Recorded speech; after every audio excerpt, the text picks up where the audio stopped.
پر توہین کے نام پر 10-10 لاکھ کھاتے ہو، اس کے نام پر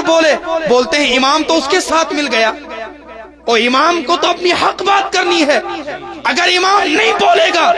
تو پھر کون تمہاری اصلاح کرے گا، پھر کون حق کی بات کرے گا؟ اور پھر وہاں پر دو پارٹیاں بن جاتی ہے، ایک پارٹی امام کے مخالف ہو جاتی، ایک امام کے حق میں ہو جاتی ہے، امام کو پریشان کر کے رکھ دیتے ہیں۔ اس لیے میں اپنی علماء سے کہتا ہوں، آپ عالم ہو، آپ شریعت کے خادم ہو، آپ شریعت کے نوکر ہو، اور آپ کو اللہ نے کہا، اللہ کے نبی نے کہا ہے العلماء ورثۃ الانبیاء، عالم انبیاء کے وارث ہے، نبی کا وارث ہے، اور جو وارث ہوتا ہے اس کو اپنے جس کا وارث ہے اس کی بات کرنی ہے، چاہے کوئی راضی رہے کہ کوئی ناراض۔ لاجواب حضرت، لاجواب، بہت خوب۔ ہمیں حق کی بات کرنی ہے، چاہے کوئی راضی رہے کوئی ناراض رہے، اس سے ہمیں کوئی